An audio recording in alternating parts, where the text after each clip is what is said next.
Celebrate Pongal with Idayam. Pongalo Pongal.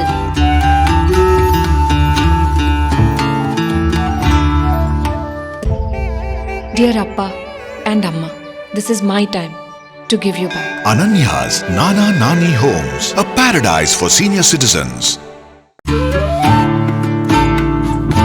Celebrate Pongal with Idayam Mantra. Pongalo Pongal. வணக்கம். செய்திச் சுருக்கம். பொங்கல் கொண்டாடிய பிரதமர் வேட்டி சட்டை அணிந்து வந்தார். மத்திய அமைச்சர் எல் முருகன் வீட்டில் இன்று பொங்கல் விழா கொண்டாடப்பட்டது. பிரதமர் மோடி வேட்டி சட்டை அணிந்து வந்து கலந்து கொண்டார். அப்போது தமிழில் வாழ்த்து தெரிவித்தார்.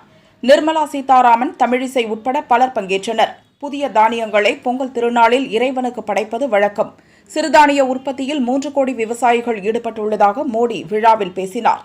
சிறுதானியங்களின் முக்கியத்துவம் குறித்து தமிழ் இலக்கியங்கள் கூறுகின்றன. வண்ணமிகு ரங்கோலி கோலத்தை போன்றது நமது நாட்டின் கலாச்சாரம் என தெரிவித்தார். வணக்கம். இனிய பொங்கல் நல்ல அழுத்துக்கள்.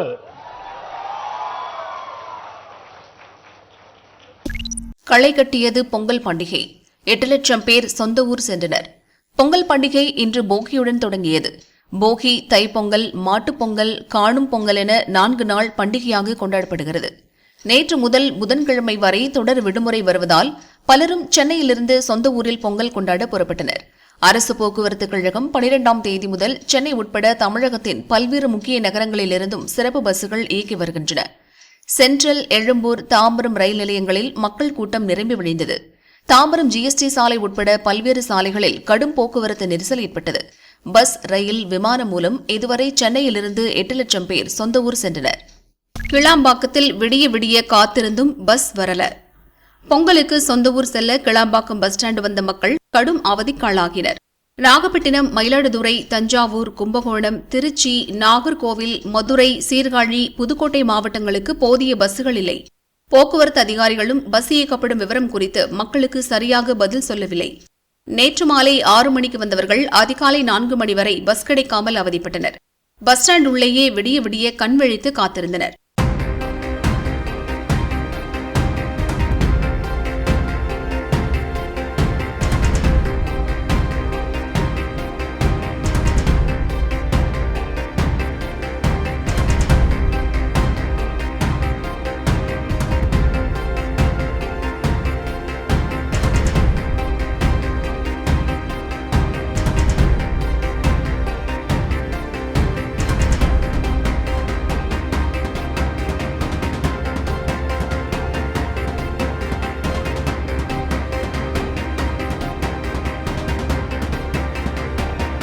அதிகாலை 4 மணியை தாண்டியும் பஸ் வராததால் மக்கள் கடும் ஆத்திரமடைந்தனர். பஸ் ஸ்டாண்ட் நுழைவாயில் முன்பு குவிந்து மறியல் செய்தனர். போலீசார் அவர்களை சமாதானப்படுத்தி பஸ் ஏற்பாடு செய்வதாக கூறினர்.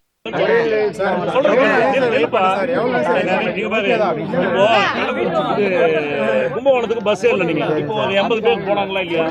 நீங்க நான் சொல்றேன் கேளுங்க. எந்தெந்த ஊருக்கு போனோமோ அந்த பேர்ல நின்னாக்க மதுரையில கூட்டம் அதிகமா இருந்ததுன்னா மதுரைக்கு 4 பஸ் அனுப்புன்னு சொல்லுவாங்க. நீ எல்லாமே சேர்ந்து இங்க வந்து என்ட்ரன்ஸ்ல நின்னா நான் வந்து 2 மணி நேரமா சொல்றேன், கேட்க மாட்டேங்கிறீங்க. நீங்க எங்க போனோம்? திருச்சி பஸ் நிக்கிற இடத்துக்கு போக மாட்டேங்கிறீங்க.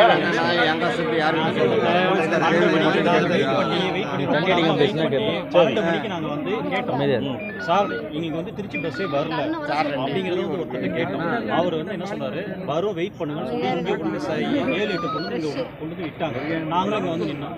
ஒரு பஸ் கூட ஃப்ரீயா வரல. எல்லாமே அதுல உட்கார்ந்து அவங்க தாண்டி நாங்க உட்கார்றது சொன்னாங்க. ஒரு ஃப்ரீ பஸ் வந்துச்சுன்னா பஸ் கூட இருக்கு. இந்த டிரைவர் அரேஞ்ச் பண்றதுல இது இருக்கு. நீங்க ஏறி உட்கார்ந்து நீங்க தூங்கிடுவீங்க. நம்ம டிரைவர் தூங்கிட கூடாது. அதனால அதை பார்த்துட்டு இது எங்க பாருங்க. 10 மணி நேரத்திற்கு மேல் காத்திருந்த பிறகு ஒரு சில பஸ்கள் வந்தது. அதிலும் கூட்டம் நிரம்பி விழிந்ததால் போலீஸ் பாதுகாப்புடன் பஸ்ஸில் ஏறினர். குழந்தைகள், வயதானவர்களை அழைத்து வந்தவர்கள் கூட்டத்தில் ஏற முடியாமல் சிரமப்பட்டனர். பஸ் ஸ்டாண்டு மாறி மாறி போகச் சொல்லி குழப்புறாங்க. பிச்சை எடுக்காத குறைய அலைகிறோம் என மக்கள் வேதனைப்பட்டனர்.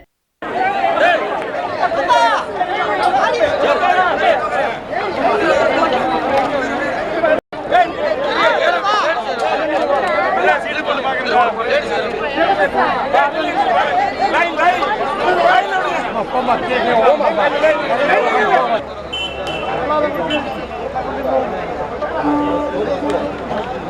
பிடிச்சி கொண்டு போயிட்டாங்களா ஸ்டேஷனுக்கா? கோயம்புத்தூர் பேக்கிட்ட போய் நில்லு. ஒரு பஸ் அந்த பேல போய் நில்லுங்க. திருச்சி பஸ் எங்க சார் இருக்குது? திருச்சி பஸ் எங்க சார் இருக்குது? சார் திருச்சி பஸ் எங்க இருக்கா? இன்னொரு பஸ் ஏர்போர்ட் பண்றேன் சார். எங்க தம்பி எங்க தம்பி? நான் உனக்கு நான் சொல்றேன் அப்புறம் அவரக்காரங்க. பிரேக் பிடிக்காமல் போன பொங்கல் ஸ்பெஷல் பஸ். சென்னை பூந்தமல்லியிலிருந்து வேலூருக்கு பொங்கல் ஸ்பெஷல் பஸ் இயக்கப்பட்டது. வாலாஜா டோல்கேட் வரும்போது திடீரென பிரேக் பிடிக்காமல் தாறுமாறாக சென்றது. முன்னால் நின்று கொண்டிருந்த 3 கார்கள் மீது மோதியது. மேல்மருவத்தூரில் இருந்து கர்நாடகா செல்லும் அரசு பஸ் மீதும் மோதியது.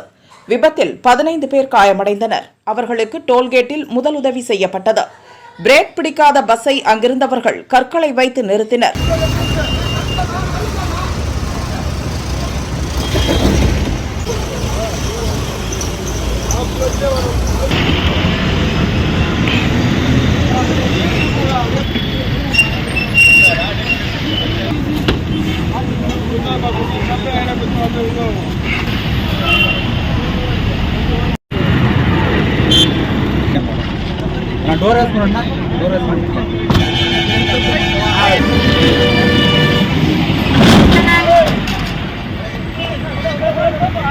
விபத்து குறித்து வாலாஜாபேட்டை போலீசார் விசாரிக்கின்றனர். அவனியாபுரம் ஜல்லிக்கட்டுக்கு கடுமையான கட்டுப்பாடு. மதுரை மாவட்டம் அவனியாபுரம், பாலமேடு, அலங்காநல்லூரில் நடக்கும் ஜல்லிக்கட்டு போட்டிகள் உலக பிரசித்தி பெற்றது. அவனியாபுரம் ஜல்லிக்கட்டு நாளை நடக்கவுள்ள நிலையில் அதற்கான கட்டுப்பாடுகளை மாநகர காவல்துறை அறிவித்துள்ளது. அனுமதி சீட்டு பெற்ற காளைகளை மட்டுமே அழைத்து வர வேண்டும். காளை உரிமையாளர், உதவியாளர், மாடுபிடி வீரர்கள் மதுபோதையில் இருக்கக்கூடாது. மீறுபவர்கள் மீது சட்டப்பூர்வமான நடவடிக்கை எடுக்கப்படும் என்பன உள்ளிட்ட கடுமையான கட்டுப்பாடுகளை விதித்துள்ளது. போகி பனிமூட்டத்தால் புகைமண்டலமாக காட்சியளிக்கும் சென்னை. போகி பண்டிகை மற்றும் புகைமூட்டம் இரண்டும் கலந்து சென்னையில் புகைமண்டலமாக காட்சியளித்தது. கடும் புகைமூட்டத்தால் விமான சேவை பாதிக்கப்பட்டது. சிங்கப்பூர், லண்டன், இலங்கை, டெல்லியிலிருந்து வந்த விமானங்கள் தரையிறங்க முடியாமல் ஹைதராபாத் திருப்பி அனுப்பப்பட்டது. அந்தமான் புறப்பட வேண்டிய விமானம் ரத்து செய்யப்பட்டது. 24 விமானங்கள் புறப்பாடு தாமதப்படுத்தப்பட்டுள்ளது. மொத்தம் சென்னை ஏர்போர்ட்டில் 44 விமான சேவை பாதிக்கப்பட்டது. இதனால் ஆயிரக்கணக்கான பயணிகள் அவதிக்குள்ளாகினர். சென்னை புறநகர் பகுதிகளில் மக்கள் போகி கொண்டாட்டத்தில் ஈடுபட்டனர். பழைய பொருட்களை தீயிட்டு கொளுத்தியதால் புகைமூட்டம் பரவியது. ஜிஎஸ்டி சாலை, பல்லாவரம், குரோம்பேட்டை உள்ளிட்ட பகுதிகள் புகைமண்டலமாக காட்சியளிக்கிறது. வாகன ஓட்டிகள் முகப்பு விளக்குகளை ஒளிரவிட்டபடி ஜிஎஸ்டி சாலையில் செல்கின்றனர்.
கவர்னர்கள், பாஜ அமைச்சர்கள் வருகையால் கடுப்பில் ஆளும் கட்சி. தமிழகத்தைச் சேர்ந்த 3 தற்போது கவர்னர்களாக உள்ளனர். இந்த 3 அரசியல்வாதிகளும் தமிழக பாஜ தலைவர்களாக இருந்தவர்கள். தாங்கள் பதவி வகிக்கும் மாநிலங்களில் அதிக நேரம் செலவிடுவதில்லை. தமிழகத்தில்தான் அதிகமாக காணப்படுகின்றனர். தமிழகத்தில் நடக்கும் பல நிகழ்ச்சிகளில் இந்த 3 தவறாமல் ஆஜராகிவிடுகின்றனர். ஒரு பக்கம் மத்திய அமைச்சர்கள் வாரந்தோறும் தமிழகம் வருகின்றனர். இன்னொரு பக்கம் கவர்னர்கள். இவர்கள் வருகையால் மீடியாவில் அவர்களின் நிகழ்ச்சிகள் தொடர்ந்து காட்டப்படுகின்றன. கவர்னர்களும் மத்திய அமைச்சர்களும் பாஜவுக்கு ஆதரவாக செயல்பட்டு வருவது திமுகவினரை கடுப்பில் ஆழ்த்தியுள்ளது. திமுகவின் சீனியர் எம்பி ஒருவர் இதுகுறித்து மத்திய அரசுக்கு புகார் கடிதமே எழுதிவிட்டார். அந்த கடிதம் மத்திய உள்துறை அமைச்சர் அமித்ஷாவுக்கு எழுதப்பட்டது. கடிதத்தை படித்த அமித்ஷா இந்த கடிதத்தை ஃபைல் செய்து விடுங்கள் என சொல்லியுள்ளார். அதாவது இதற்கு பதில் போட தேவையில்லை என அர்த்தம். கவர்னர்களையும் மத்திய அமைச்சர்களையும் தமிழக நிகழ்ச்சிகளில் பங்கேற்குமாறு அட்வைஸ் செய்ததே பாஜக தலைமைதான் என்கிறது டில்லி வட்டாரம். தமிழகத்தில் ராமர் கோயில் கட்ட விரும்பும் பாஜக. அயோத்தி ராமர் கோயில் மக்களிடையே எழுச்சியை ஏற்படுத்தியுள்ளது. இதை பாஜகவினர் தங்களுக்கு சாதகமாக பயன்படுத்தி வருகின்றனர். இதனால் தமிழகத்திலும் ராமரை பயன்படுத்த பாஜக முடிவெடுத்துள்ளது. அயோத்தியைப் போலவே தமிழகத்திலும் புதிய ராமர் கோயிலை கட்ட முயற்சிகள் மேற்கொள்ளப்பட்டு வருகின்றன. சென்னைக்கு அருகே இதற்கான நிலம் வாங்க ஏற்பாடுகள் நடக்கிறது. ராமர் கோயிலை நிர்வகிக்கும் அயோத்தி ராமர் கோயில் டிரஸ்ட் தென் மாநிலங்களில் கால்பதிக்க விரும்புகிறது. இந்த டிரஸ்ட் தான் தமிழகத்தில் 10 ஏக்கர் நிலம் வாங்கி ராமர் கோயிலை கட்டப்போகிறது. லோக்சபா தேர்தல் முடிந்த பின் இதற்கான வேலைகள் சூடுபிடிக்கும். பிரதமர் மோடிதான் தமிழக ராமர் கோயிலுக்கு அடிக்கல் நாட்டுவார் என்கின்றனர். தமிழகத்தில் 2026 சட்டசபை தேர்தல் நடக்கும்போது இந்த ராமர் கோயில் கும்பாபிஷேகத்தை நடத்த முடிவு செய்யப்பட்டுள்ளது.